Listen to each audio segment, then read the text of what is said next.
She didn't know the dark stains on the mahogany floorboards were fresh when she took the job. Nora was just a burnt-out palliative nurse drowning in debt, hired to care for a frail woman in a heavily guarded estate. She thought her biggest problem would be the grueling night shifts. She was wrong. Because the woman's son wasn't just a wealthy businessman. He was a ruthless cartel boss who owned the city's underground. And worse, he was watching her every move. The text message from the agency was vague. High-profile client, in-home palliative care, dementia experience required. Ironclad NDA. Pay is triple your current rate. Nora didn't care about the red flags. She cared about the eviction notice taped to her apartment door and the mounting pile of debt her ex-husband had left in her name. When you're broke enough, danger just looks like a paycheck.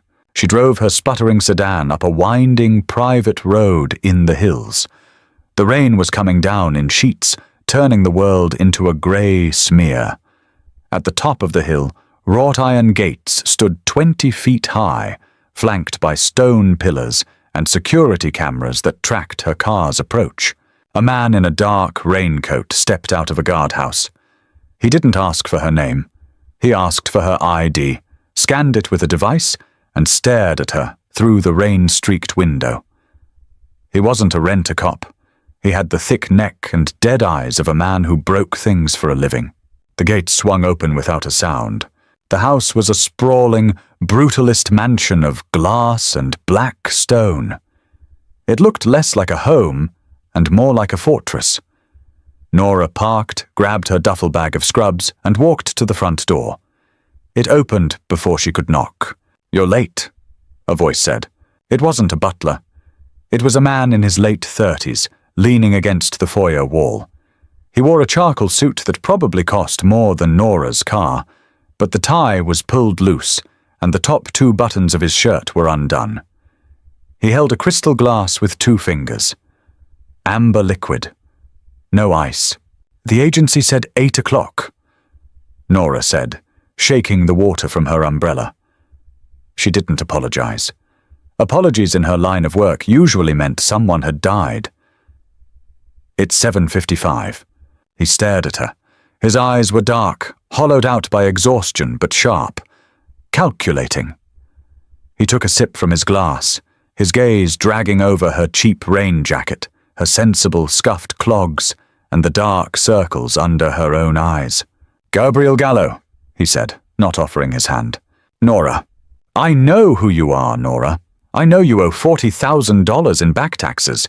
I know you got fired from St. Jude's for stealing oxycodone.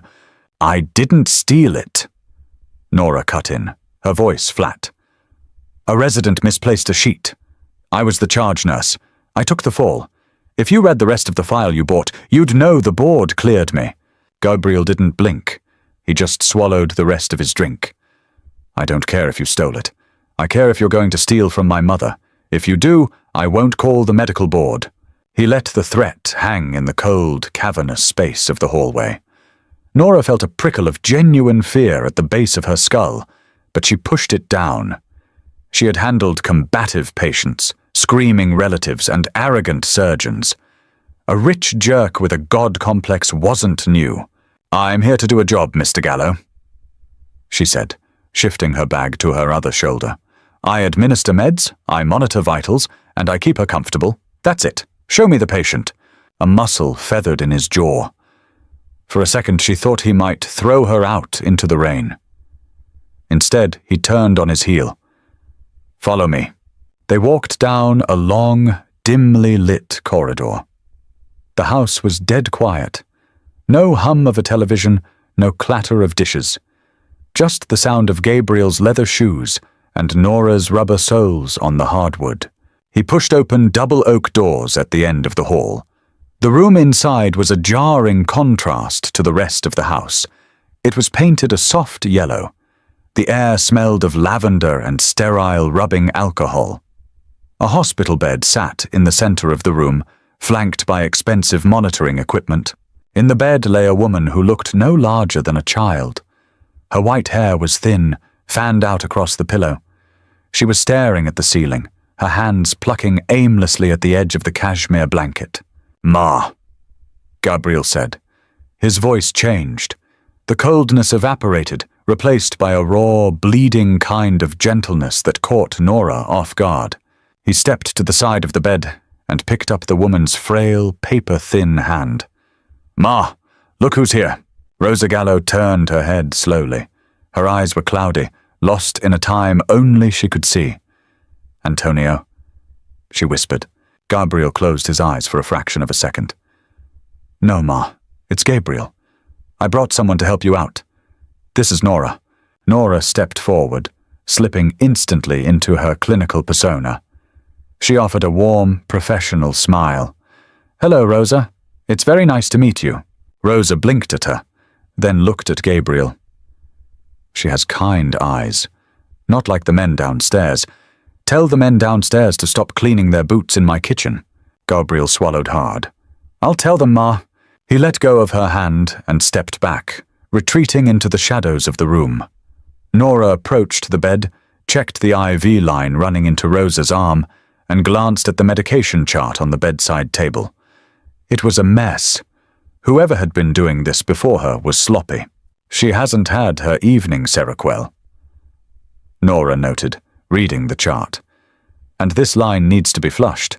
It's starting to infiltrate." Gabriel stood in the corner, arms crossed. "Can you fix it?"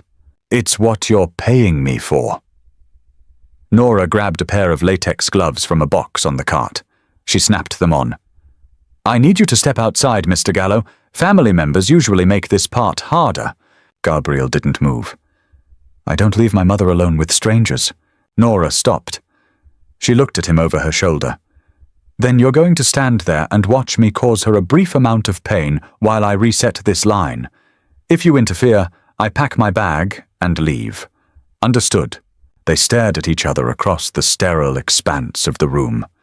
The air was thick, heavy with an unspoken power struggle. Gabriel Gallo wasn't a man who was told what to do. The silence stretched until it felt brittle enough to snap. Finally, Gabriel gave a curt nod. "Just get it done." Nora turned back to Rosa. She spoke softly, explaining what she was doing, even if the older woman didn't fully comprehend. She worked quickly, efficiently. When the needle slid out and the new one went in, Rosa whimpered. Gabriel took a step forward, his hands balling into fists, but Nora shot him a sharp look. He froze. "All done, Rosa," Nora said, securing the tape. "You did great." She stripped off the gloves and tossed them in the biohazard bin. She started making notes on the chart. Gabriel remained in the corner, watching her. He wasn't looking at his mother anymore. He was looking at Nora's hands. "Your shift is 8 p.m. to 8 a.m., he said quietly. "My men will bring you whatever you need. You do not leave this wing of the house. You do not ask questions about who comes and goes. If you see something, you forget it." Nora clicked her pen shut. "I only care about my patient, Mr. Gallo. The rest is none of my business." "Good." He walked to the door. "Keep her alive, Nora, or we're going to have a problem." He shut the door behind him. Nora stood alone in the quiet room with the sleeping woman. She looked down at the mahogany floor near the door. There was a dark, tacky smudge near the baseboard. She knelt down and touched it with a gloved finger. It was rust-colored, copper-scented. "Blood!" Nora wiped her finger on a gauze pad, threw it away, and went to sit in the armchair by the bed. She had a long night ahead of her. A month passed. The rhythm of the Gallo estate was bizarre, terrifying, and profoundly isolating. Nora learned the rules quickly. Rule 1, the men in suits, Jude, Benny, Carmine, were not to be spoken to, though they brought her meals on silver trays. Rule 2, the West Wing was completely off-limits. Rule 3, Gabriel Gallo did not sleep. He was a ghost haunting his own house. Nora would see him at midnight, standing on the terrace in the freezing cold, smoking a cigarette. She would see him at 4 in the morning, sitting in the leather chair in Rosa's room, staring blankly at the wall while his mother slept. He always looked like a man carrying a corpse on his back. Rosa was deteriorating, The dementia was an ugly, relentless thief, stealing pieces of the woman away day by day. Sundowning hit hard. When the sun set, Rosa became agitated, paranoid, and sometimes violent. It was 2:15 a.m. on a Tuesday when the screaming started. Nora had stepped into the adjoining bathroom to wash her face. She rushed back into the room to find Rosa thrashing violently against the bed rails, tearing at her IV line. "They're coming!" Rosa shrieked, her eyes wide and unseeing. "Antonio, they have guns! Hide the boy!" "Rosa, it's okay. You're safe," Nora said, moving in quickly, trying to pin the frail wrists before the IV ripped out. But the old woman had a sudden, frantic strength. Her fingernails caught Nora's cheek, scratching a deep, stinging line down to her jaw. The oak doors slammed open. Gabriel burst in, his suit jacket gone, a holstered gun strapped across his chest over a white dress shirt. His eyes were wild. "What happened? What did you do?" he barked, closing the distance in 3 strides. "Nothing! She's having an episode!" Nora grunted, struggling to hold Rosa's arm steady. "Don't yell! You're making it worse!" Gabriel ignored her. He reached for his mother. "Ma, stop! It's Gabriel! You're fine!" "Don't touch him!" Rosa screamed, looking right at Gabriel but seeing a monster. She spat in his face. "Murderer! You took my husband! Murderer!" Gabriel froze. The word struck him like a physical blow. The color drained from his face, and his hands dropped to his sides. He looked entirely, utterly broken. "Get out!" Nora ordered. Gabriel just stood there, the spit slowly dripping down his cheek. "Gabriel, get out of the room, now!" Nora used her command voice, the one that snapped residents and doctors alike into line. He blinked, slowly backing away, before turning and stumbling out into the hallway. It took Nora 20 minutes to calm Rosa down. She used soft tones, humming a nameless tune, gently stroking the woman's hair until the frantic energy burned itself out and the sedative took hold. Once Rosa's breathing deepened into a steady rhythm, Nora checked the IV, adjusted the blankets, and slumped back into her armchair. Her cheek was throbbing. She wiped it with the back of her hand and saw a smear of blood. Sighing, she stood up and walked out into the dark hallway. She headed for the massive stainless steel kitchen on the main floor. She needed ice. She needed caffeine. The kitchen was dark, except for the amber glow of the under-cabinet lighting. Gabriel was sitting at the massive marble island. A bottle of bourbon sat half-empty in front of him. He still had the shoulder holster on. Nora didn't retreat. She walked to the industrial fridge, pulled out a bag of frozen peas, and pressed it against her cheek. Then she went to the espresso machine. "She doesn't know what she's saying," Nora said quietly over the grinding of the coffee beans. Gabriel didn't look up from his glass.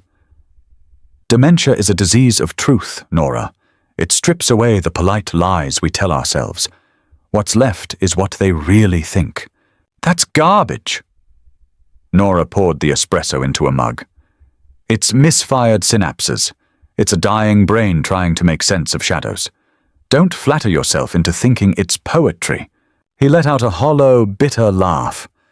"You don't pull any punches, do you? I don't have the energy to." Nora walked over to the island and sat on a stool opposite him. She didn't ask for permission.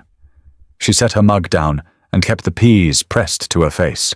Gabriel finally looked up. He looked at the makeshift ice pack, then at her eyes. "She hurt you. Occupational hazard. I pay you enough to deal with it, right?" His tone was mocking, trying to push her away, trying to re-establish the cold boundary between boss and employee. Nora didn't take the bait. "You pay me to keep her comfortable. The scratches are free." A heavy silence settled over the kitchen. The only sound was the hum of the refrigerator. Gabriel stared at his glass, tracing the rim with his thumb. Nora drank her coffee black. It was a bizarre domesticity, the cartel boss and the burnt-out nurse sharing the dead hours of the night. "My father," Gabriel said softly, breaking the silence. "He was in the life. He was shot in our driveway when I was 12. She was looking out the window when it happened. Sometimes she gets confused. She thinks I'm the man who pulled the trigger." Nora lowered the bag of peas. She looked at him. Really looked at him. Beneath the tailored clothes and the guns and the fear he commanded, he was just a son watching his mother rot from the inside out. "I'm sorry," Nora said. It was the only thing to say. Gabriel met her gaze. The exhaustion in his eyes was mirrored in hers. He looked down at her hands, resting on the marble counter. They were red from washing, calloused. Then he looked at her shoes. The cheap clogs were peeling at the seams. He didn't say anything else. He just finished his drink, stood up, and walked out of the kitchen. The next evening, when Nora arrived for her shift, there was a box sitting on the chair in Rosa's room. Inside was a pair of high-end custom support nursing shoes. They were exactly her size. There was no note. Nora stared at them for a long time. She hated that they were exactly what she needed. She hated that she put them on.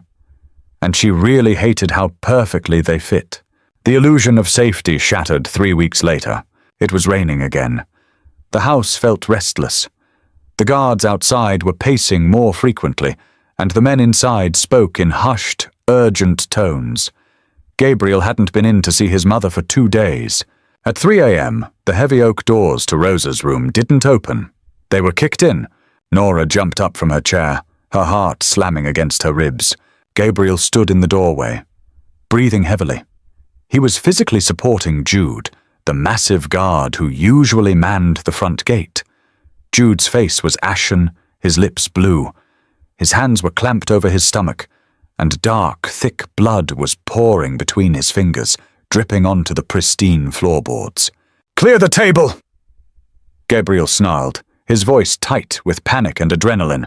Nora didn't ask questions. Training overrode terror. She swept the medication trays and water pitchers off the large exam table in the corner of the room. It crashed to the floor. Rosa, mercifully sedated, didn't even stir. Gabriel hauled Jude over and dropped him onto the table. The man let out a wet, rattling groan. "What happened?" Nora asked, snapping on 2 pairs of gloves.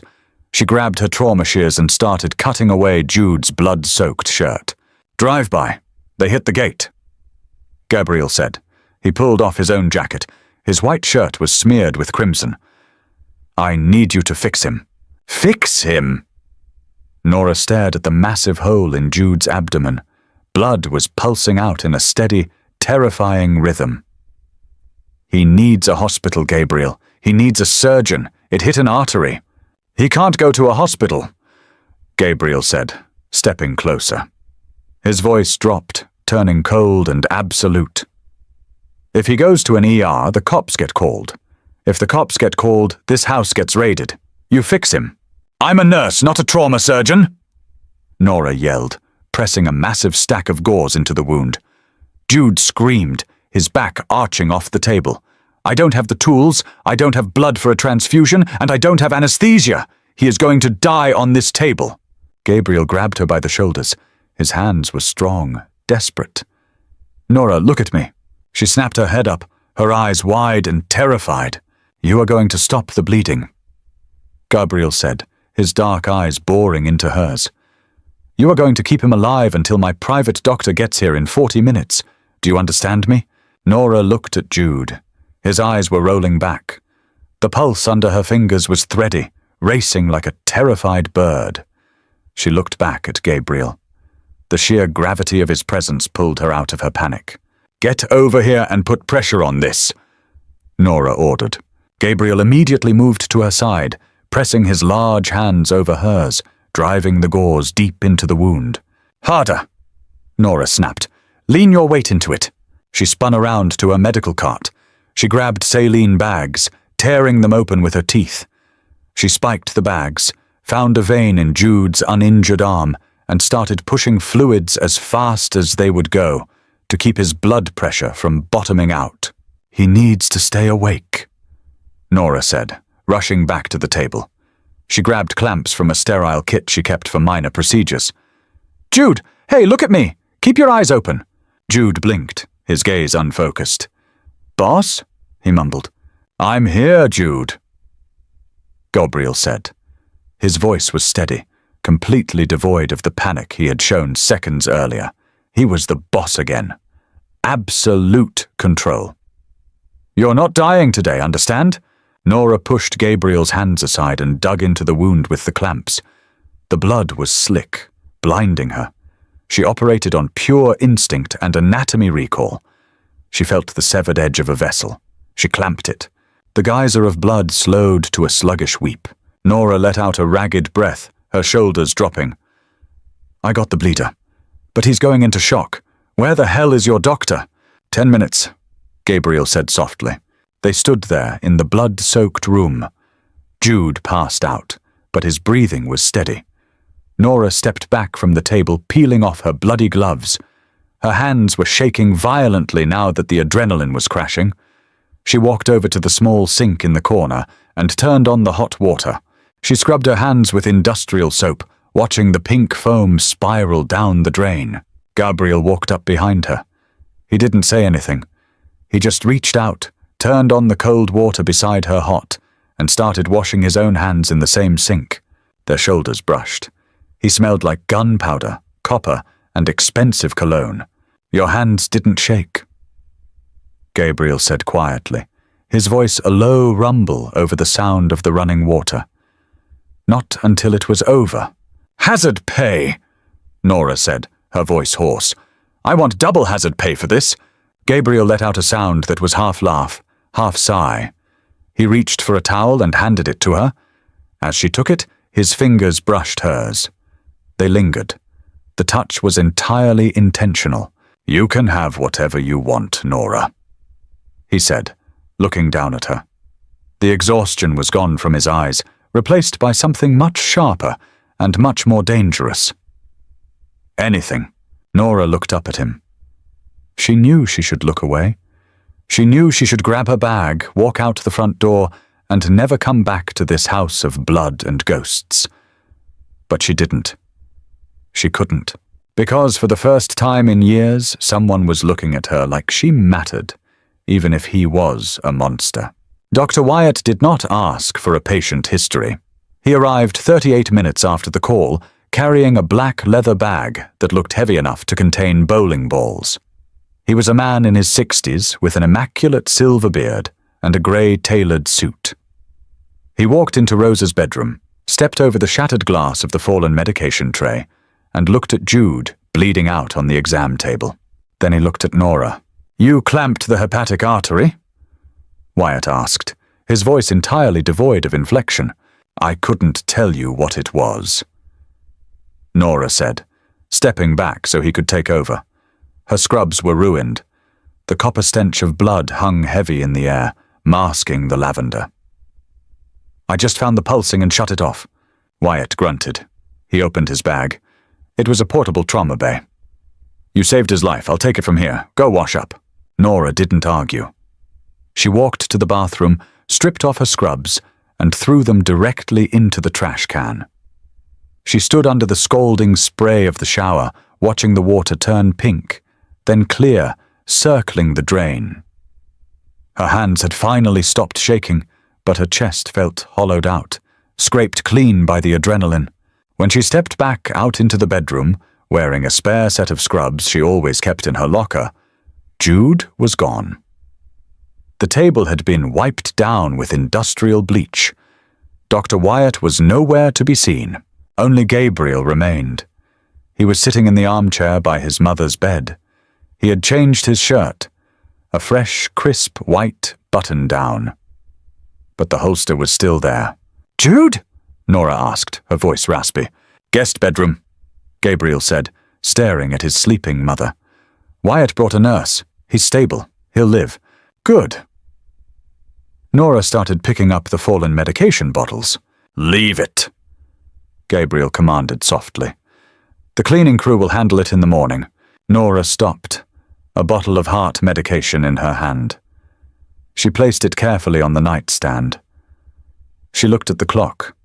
It was 5:15 a.m. "Walk with me," Gabriel said. He stood up. It wasn't a request. Nora followed him out of the room. They didn't head toward the kitchen. Gabriel turned left at the grand staircase, walking toward the heavy, iron-reinforced doors that separated the main house from the west wing. The forbidden zone. He keyed a code into the keypad. The lock disengaged with a heavy mechanical clunk. He pushed the doors open and held one for her. Nora hesitated. Rule 2. The West Wing is completely off-limits. You crossed a line tonight, Nora, Gabriel said, watching her hesitation. His eyes were flat, unreadable. You saved one of my men. You saw the blood. You're already in. You might as well see the rest. She stepped through. The West Wing didn't look like a cartel hideout. It looked like a high-end corporate office. Thick Persian rugs muffled their footsteps. The walls were lined with mahogany bookshelves and original oil paintings. At the end of the hall was Gabriel's office. It was massive. Floor-to-ceiling windows overlooked the city below, the city lights flickering through the driving rain. A massive oak desk sat in the center of the room. There were no guns on the desk, no bricks of cash, just a sleek laptop, stacks of manila folders, and a crystal decanter. Gabriel walked to a small safe behind his desk. He opened it, pulled out a thick manila envelope, and tossed it onto the polished wood. It hit the desk with a heavy thud. "Hazard pay," Gabriel said. "Count it." Nora approached the desk. She opened the flap. Stacks of $100 bills stared back at her. It had to be at least $20,000. Maybe more. "I can't take this," Nora said, dropping the envelope. "I get paid by the agency. The agency pays you a fraction of what you're worth, and you know it." Gabriel poured 2 glasses of scotch from the decanter. He pushed one across the desk toward her. "Take it, Nora. The IRS doesn't care where the money comes from, as long as they get it. And your landlord doesn't care either." Nora looked at the amber liquid in the glass, then at the envelope. She was drowning in debt. This envelope was a lifeline, but it was a lifeline tied to an anchor. "If I take this," Nora said quietly, "does it mean I work for you, or do I work for the agency?" "You work for me," Gabriel stated. "You always did. The agency was just paperwork." He walked around the desk, stopping 2 feet away from her. He smelled like clean linen and smoke. The exhaustion in his face was a permanent fixture, but beneath it was a raw, coiled energy. "You didn't run tonight," Gabriel said, his voice dropping an octave. Any other nurse would have been screaming for the police. "You clamped a bleeding artery with zero hesitation. Why?" "Because a man was dying on my table," Nora replied, holding her ground. She met his gaze directly. "I don't care if he's a saint or a soldier. My job is to stop the bleeding. That's all." Gabriel studied her face. He reached out, his fingers hovering inches from her bruised cheek, where his mother had scratched her weeks ago. He didn't touch her. He just let his hand fall. "Take the money, Nora," he whispered. "Go home. Sleep. I'll see you tomorrow night." Nora took the envelope. It felt impossibly heavy.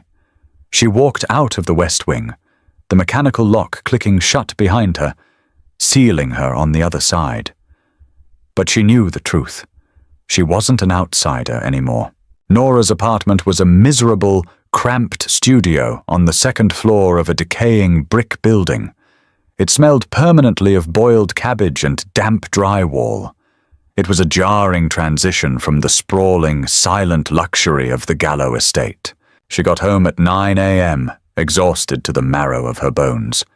She dropped the manila envelope onto her cheap Formica kitchen counter. She hadn't counted it. She didn't want to know the exact price of her complicity. She just wanted to sleep. Nora stripped down, threw on an oversized t-shirt, and collapsed into her unmade bed. She slept the heavy, dreamless sleep of the dead. She woke up to the sound of breaking glass. It was 3 p.m. The afternoon sun was slicing through the gap in her cheap blinds. Nora sat up, her heart hammering against her ribs. She heard heavy footsteps in her small kitchenette. "Nora!" a voice called out, slurred, angry. "Brad," Her ex-husband, the man who had forged her signature on 2 separate business loans, gambled away their savings and left her holding the bag when the creditors came calling. Nora grabbed the heavy metal flashlight she kept by her nightstand and stepped out of the bedroom. Brad was standing by the counter. He looked worse than the last time she saw him. His face was puffy, his clothes wrinkled and smelling of stale beer and desperation. He had knocked over a glass of water, which shattered on the linoleum. But he wasn't looking at the glass. He was holding the manila envelope. He had torn it open. The stacks of hundreds were scattered across the formica.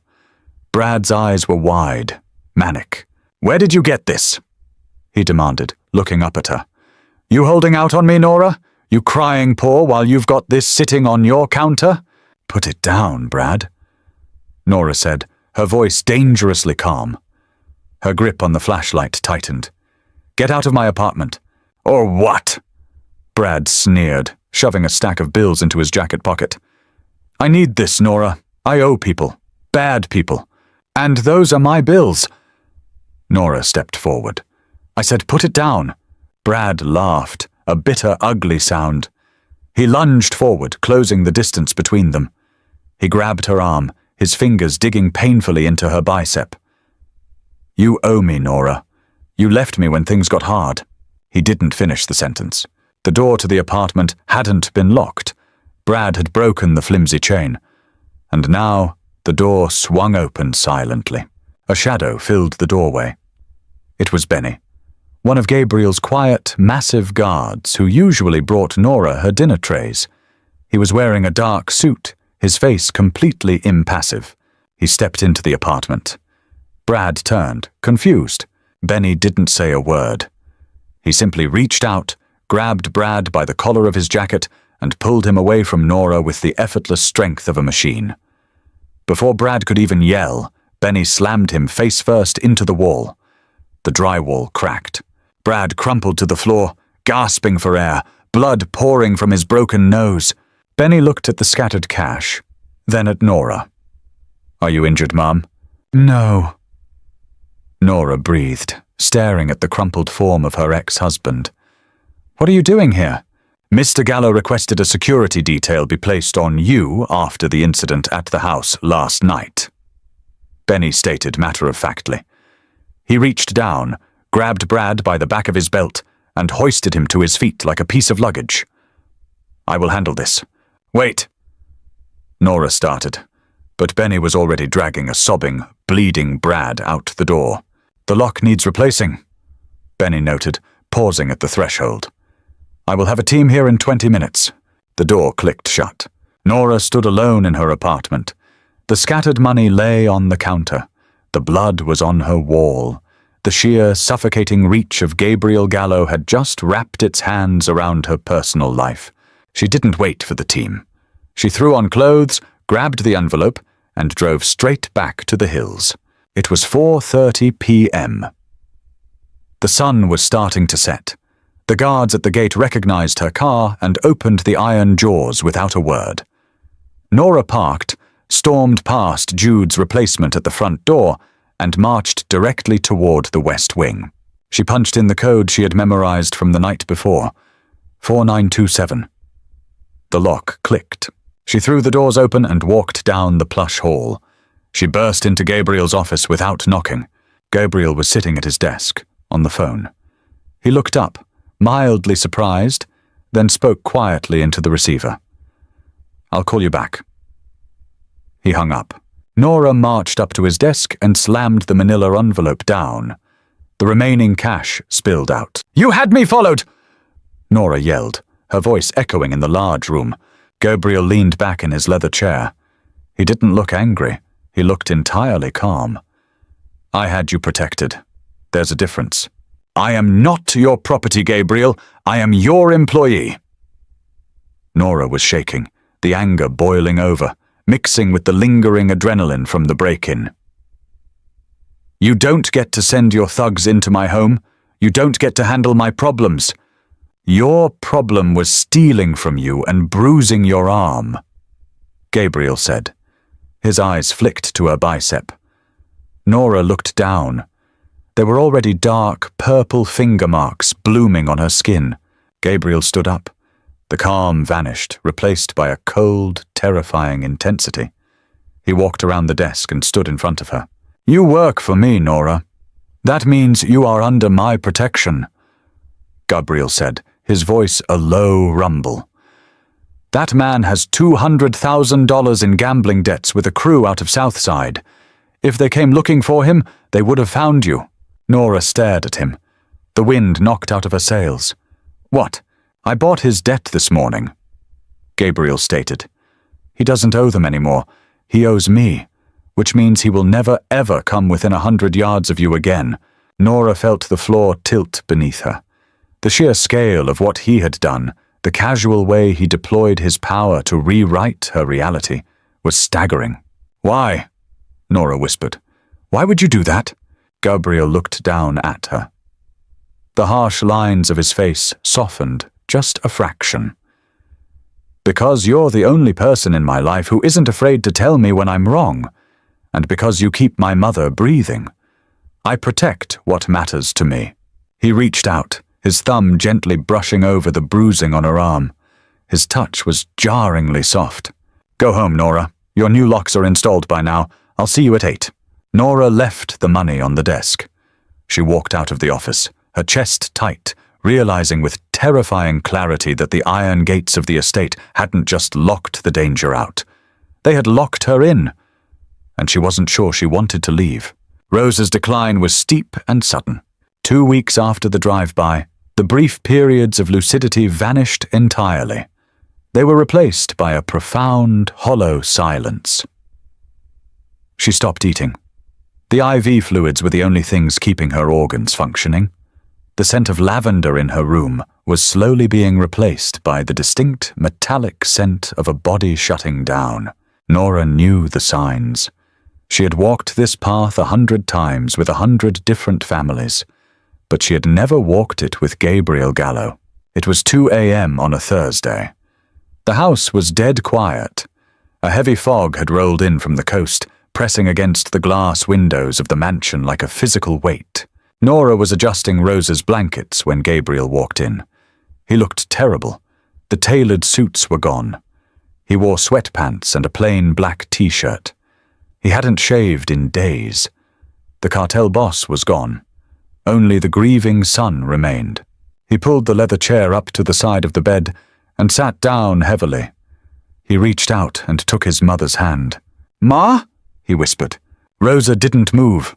Her breathing was shallow, a faint rattling sound accompanying each exhale. Gabriel dropped his head, resting his forehead against the mattress. His shoulders shook just once. A silent, violent tremor. Nora stood by the medical cart, watching him. Her professional boundary, the invisible wall she built between herself and the families of the dying, was crumbling. "Her vitals are dropping, Gabriel," Nora said softly, breaking the silence. "Her blood pressure is 70/40. It won't be long." Gabriel didn't look up. "How long?" "Days. Maybe hours. It's impossible to tell, but she isn't in pain." Gabriel slowly lifted his head. He looked at his mother's frail, sunken face. Then he looked at Nora. His eyes were red-rimmed, stripped of all their usual armor. "I built all this." Gabriel gestured vaguely to the opulent room, the fortress outside. "I killed men. I bought politicians. I built an empire so she would never have to be afraid again.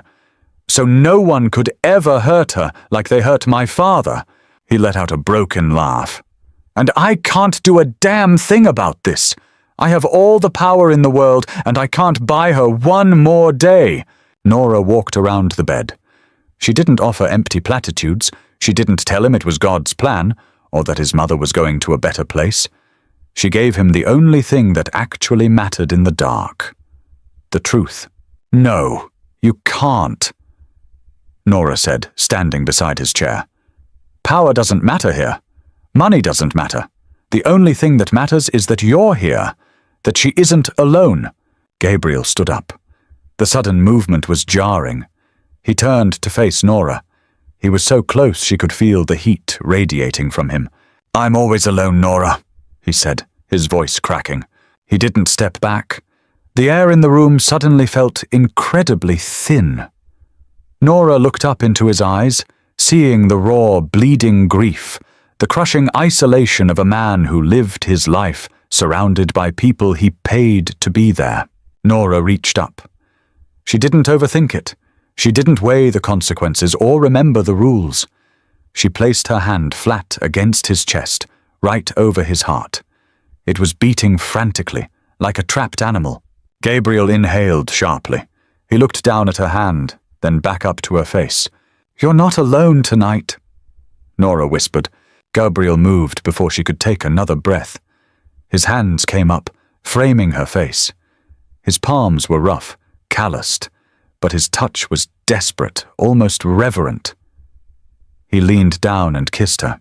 It wasn't a gentle, romantic kiss. It was a collision. It tasted like grief and scotch and absolute desperation.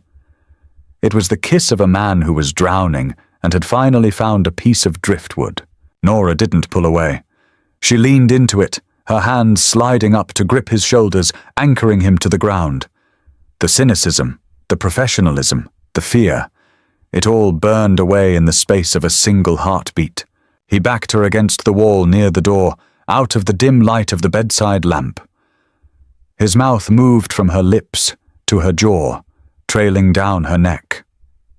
His breathing was ragged, his hands gripping her waist as if she were the only real thing in the room. "Nora," he breathed against her skin, a confession and a plea wrapped into one word. "I'm here," she answered, her hands buried in his dark hair.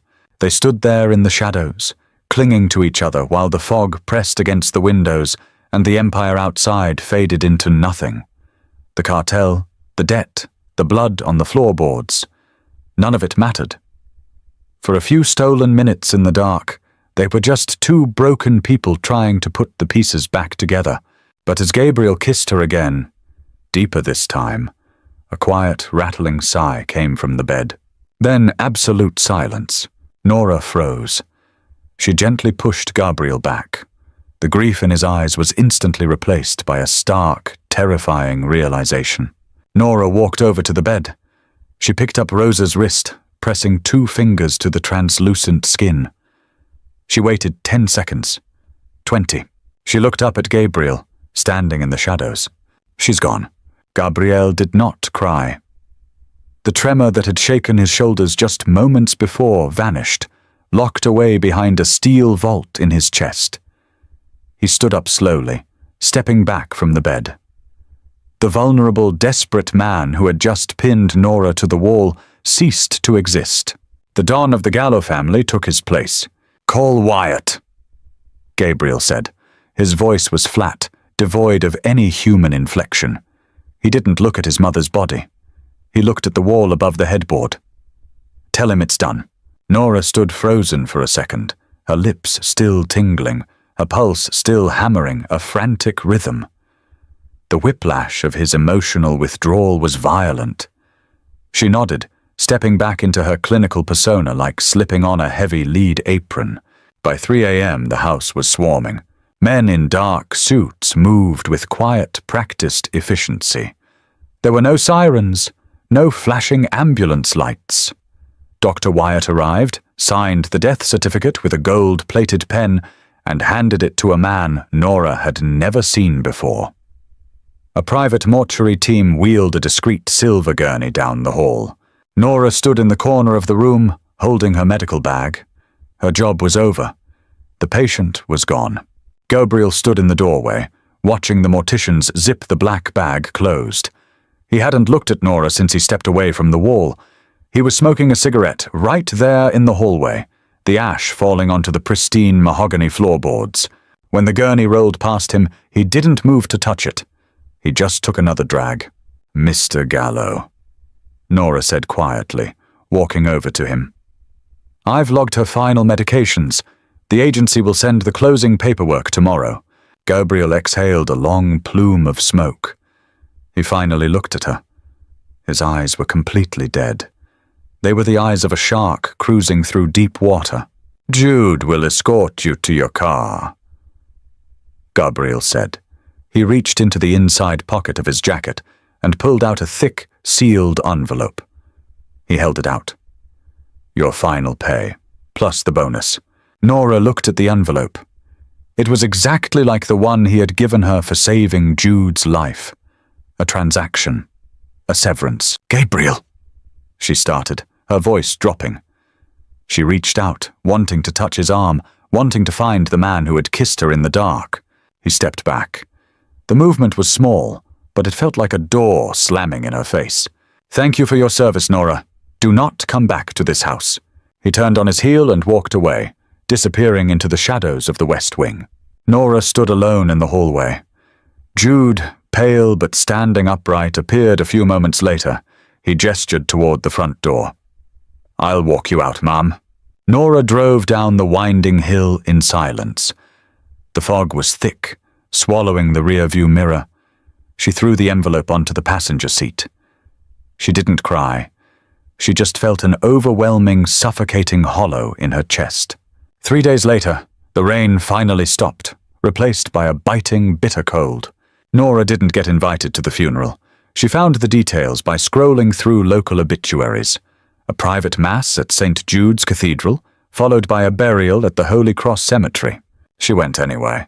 She parked her cheap sedan a quarter-mile away and walked through the manicured grounds of the cemetery. She wore a plain black wool coat and kept her distance, standing under the shadow of a massive oak tree on a small ridge overlooking the grave site. The funeral was massive. A fleet of black SUVs lined the narrow cemetery roads. There were easily 200 people standing around the open grave. Politicians, police captains, and men with thick necks and tailored suits. Gabriel stood at the front. He wore a heavy black overcoat. He looked like carved granite. From her vantage point, Nora watched the proceedings. The priest spoke. The casket was lowered. The crowd began to disperse, offering hushed condolences to Gabriel, kissing his cheek, shaking his hand. He received them all with the same chilling, empty grace. Then the crowd parted. A man approached Gabriel. He was older, walking with a silver-tipped cane. He wore a camel-hair coat. Even from a distance, Nora could feel the sudden, violent tension snap into the air. Gabriel's guards, Benny, Jude, and a dozen others, shifted, their hands subtly moving toward their waistbands. The older man stopped in front of Gabriel. He smiled. It was an ugly, sharp thing. He patted Gabriel on the shoulder, leaned in, and whispered something in his ear. Gabriel didn't flinch. He just stared the man down. The older man chuckled, turned, and walked back to his car.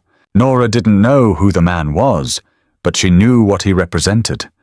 The ceasefire was over. Rosa Gallo was in the ground, and the wolves were circling. As the last of the cars began to pull away, Gabriel stood alone by the grave. He picked up a handful of dirt. He tossed it onto the mahogany casket. Then he turned around. He looked directly up at the oak tree, directly at Nora. He knew she was there. He had always known. They stared at each other across 200 yards of frost-covered grass. Nora waited for him to gesture, to nod, to give her any sign that she should walk down that hill and stand beside him. Gabriel turned his back, got into his armored SUV, and drove away. The agency fired her the next morning. Breach of contract? The director said, sliding a piece of paper across her desk. The Gallo family paid out your contract in full, plus a massive non-disclosure settlement.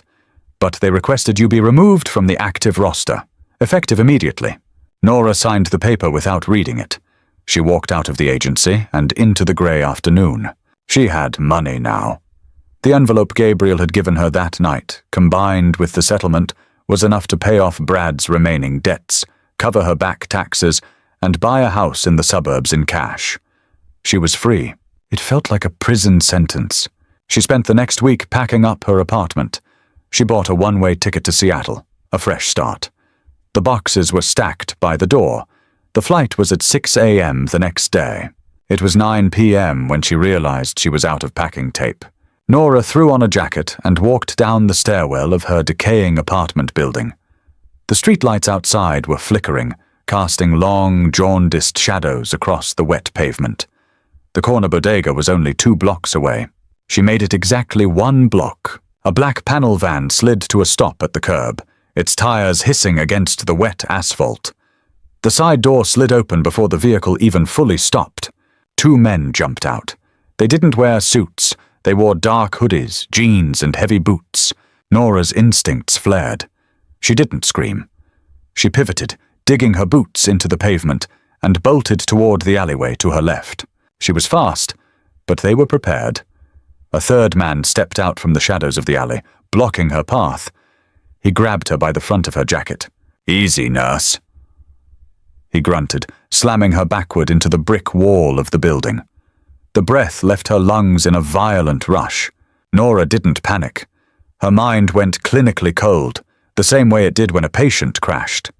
She looked at the man holding her. He had a jagged scar running up the side of his neck. She drove her knee upward, aiming for his groin. She connected. The man hissed, his grip loosening just enough. Nora twisted, bringing her elbow down hard on the bridge of his nose. Cartilage crunched. Blood sprayed across her jacket. She broke free, taking 3 steps toward the street. But the other 2 men were already there. Something heavy and blunt struck the back of her skull. The world flashed blindingly white, then pitched into a sickening, spinning darkness.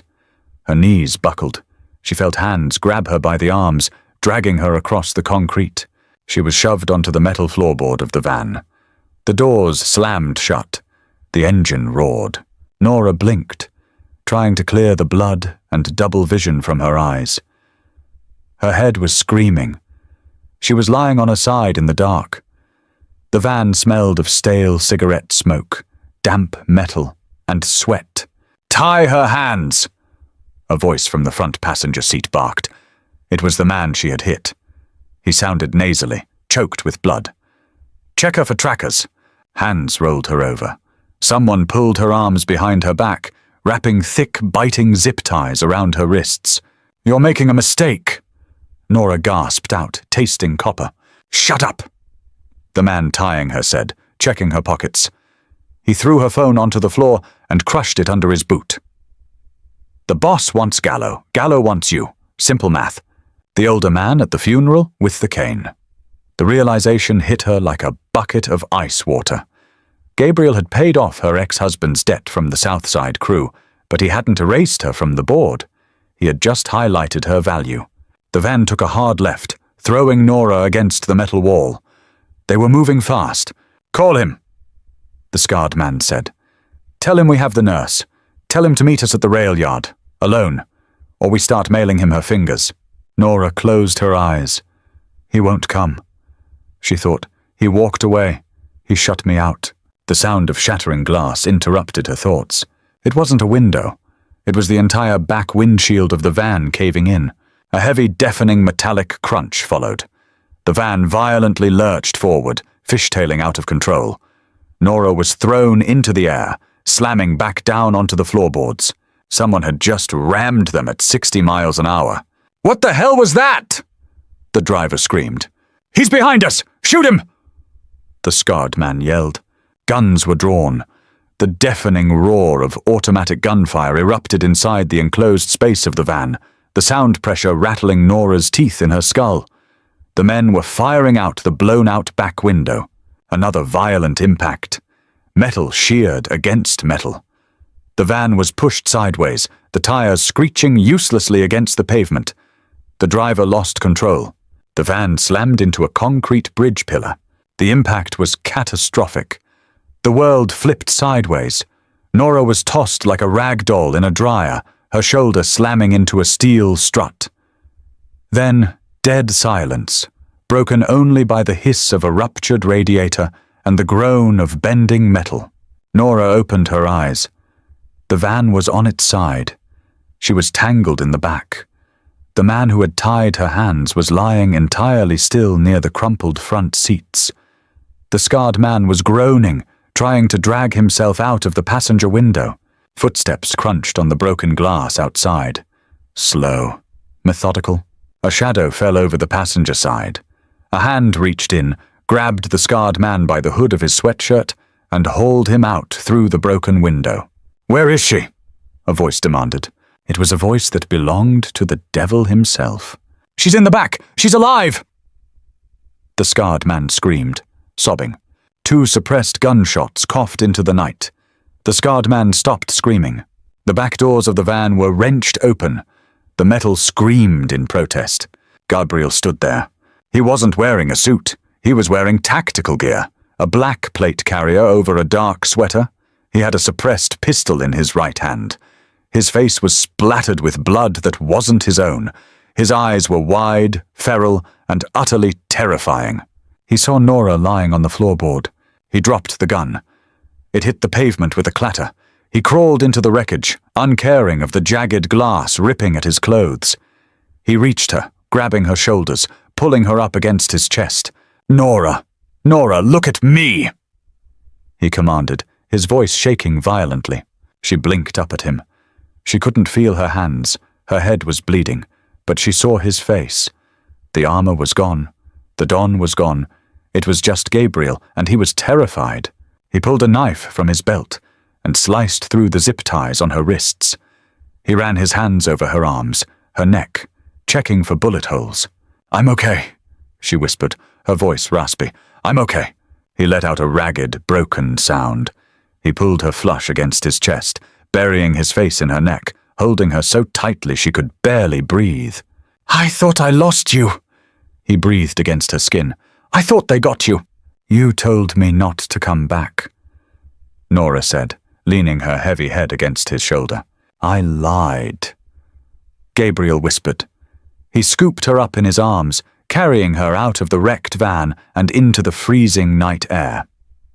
"I've been parked outside your apartment every night since she died. I just couldn't let you see me."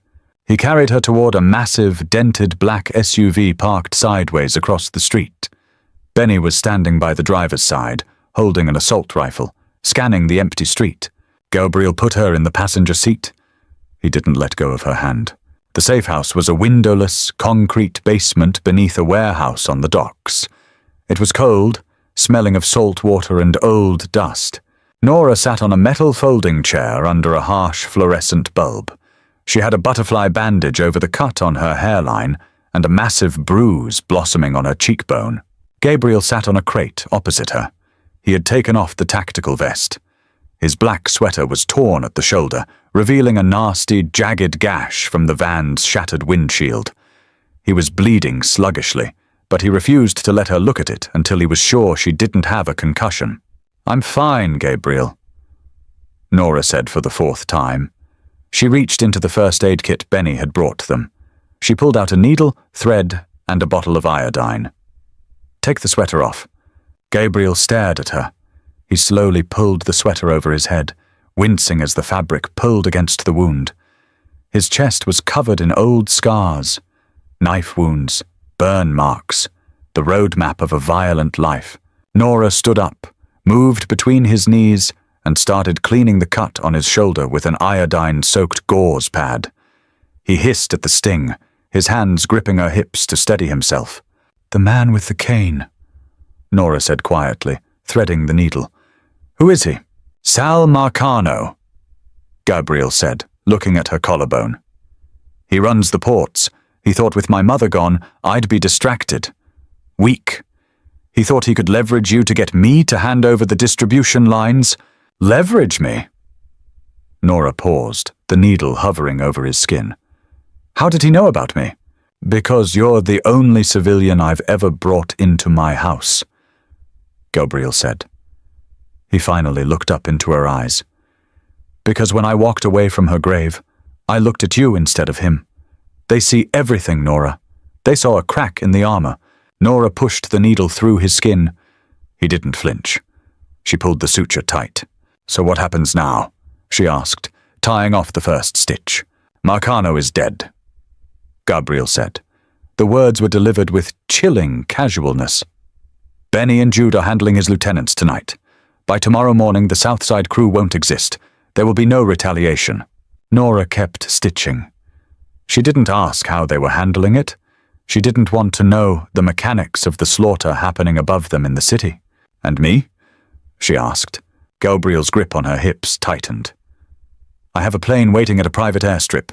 A new passport. The name is completely clean. There is $3 million in an offshore account tied to it. You get on the plane, you go to Switzerland, and you never look back. Nora stopped. She looked down at him. You're sending me away. I am saving your life! Gabriel's voice cracked, rising in volume. He let go of her hips and ran his bloody hands over his face. Look at what happened tonight, Nora. They put you in a van. They were going to butcher you to get to me. I bring death to everything I touch. My father, my mother, and now you. Your mother died of dementia, Gabriel. Nora snapped, her voice hard. You didn't kill her. You kept her safe. I can't keep you safe! He yelled, standing up. He paced away from her, the shadows of the basement clinging to him. I am a monster, Nora. Do you understand that? I just executed 2 men in the street and I didn't feel a damn thing. I am exactly what my mother thought I was. Nora stood by the metal chair. She looked at the blood on her hands. Gabriel's blood. The blood of the men in the van. I know what you are, Nora said quietly. Gabriel stopped pacing. He looked at her, his chest heaving. I knew what you were the day I walked into that house. Nora continued, stepping toward him. I saw the blood on the floorboards. I clamped Jude's artery. I knew exactly whose money I was taking. Don't insult my intelligence by pretending I'm some naive girl who needs to be rescued from the big bad wolf. She closed the distance between them. She didn't flinch from his violent energy. She stepped right into it. I've spent my entire life taking care of dying people, Nora said, her voice dropping to a fierce whisper. I have held the hands of good men who died screaming and bad men who died peacefully in their sleep. The universe doesn't care if you're good or bad, Gabriel. It just cares who is left standing at the end. She reached up, placing her hands on his bare, scarred chest. I don't want the passport, Nora said. I don't want the money. I want the man who didn't let me go. Gabriel stared at her. The violent storm in his eyes broke, replaced by a profound, terrifying awe.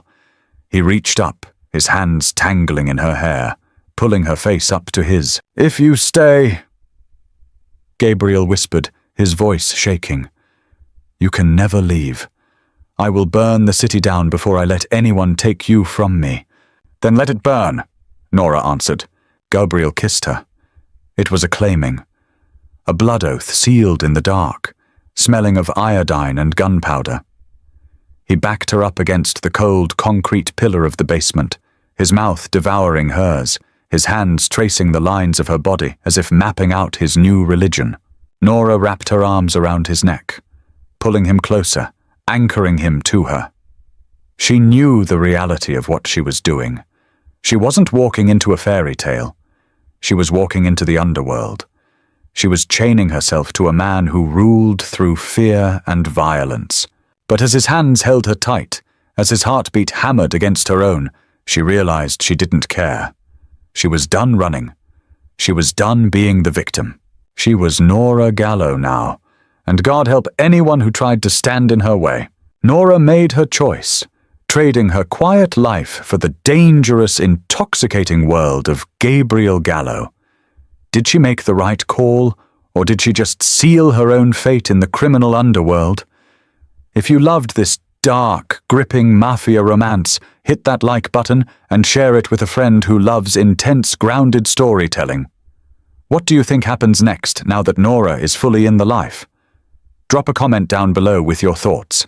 And don't forget to subscribe to the channel for more original, thrilling audio stories. See you in the next one.